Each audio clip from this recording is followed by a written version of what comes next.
Bon dimanche tout le monde, bienvenue au Téléjournal. Commençons avec une bonne nouvelle ce soir. Le bilan quotidien des cas de COVID-19 en Ontario continue de se stabiliser. Pour une 7e journée consécutive, le nombre de nouvelles infections demeure sous la barre des 3000. La province enregistre donc 2417 nouveaux cas, de même que 50 décès.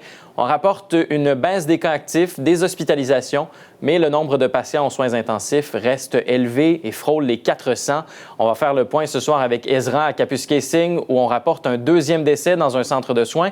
Mais commençons avec vous, Marie-Hélène, à Toronto. Une nouvelle éclosion dans un autre centre de soins fait craindre le pire, soit une transmission communautaire du variant en Ontario.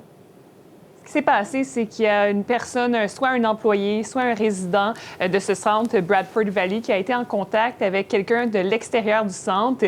Et cette personne a bel et bien contracté ce variant britannique. Donc, les autorités essaient de confirmer si c'est le variant qui a fait son entrée dans cette éclosion, dans ce foyer de soins. L'éclosion qui a été déclarée il y a 10 jours. 6 résidents ont eu un diagnostic positif de la COVID-19 depuis. Les grandes inquiétudes, c'est par rapport à la transmission communautaire, parce que ce nouveau cas détecté n'a rien à voir avec ce qui s'est passé à Roberta Place, à Barrie, d'après l'enquête préliminaire de la santé publique.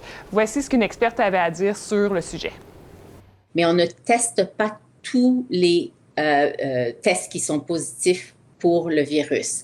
Et donc, pour l'instant, on ne sait pas quel est le pourcentage dans la population, mais les chances sont très, très fortes que le virus est beaucoup plus répandu qu'on ne le croirait et qui contribue beaucoup aux cas qu'on voit en ce moment. Mais Marie-Hélène, si on ne teste pas tout le monde pour le variant, comment les autorités s'y prennent pour l'identifier et le suivre? Dans ce cas-ci, c'était tout à fait aléatoire. Donc, c'était par des tests supplémentaires faits en laboratoire. La santé publique n'était même pas au courant et puis on l'a détecté. Donc, ce que le Bureau de santé publique dit, c'est qu'il faudrait faire plus de tests parce qu'en ce moment, ça ne se fait pas de façon systématique. Il faut vraiment faire une demande, voir s'il regarde aussi s'il y a un lien avec un voyage, par exemple, à l'étranger, etc. Mais on se doute qu'il y a transmission communautaire. Donc, le Bureau de santé publique souhaite avoir des protocoles plus fermes à ce sujet. We need to grow the surveillance system, the laboratory system, the expectations about testing at this time, given that we're seeing more and more evidence of risk from new variants.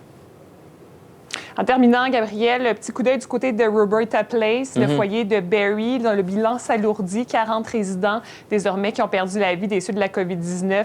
Un aidant naturel. Et il y a toujours 2 résidents qui n'ont pas contracté la COVID-19. Donc, on parle de presque la totalité des résidents qui l'ont contracté. Très bien. Merci beaucoup, Marie-Hélène Rattel à Toronto. Je vous en prie.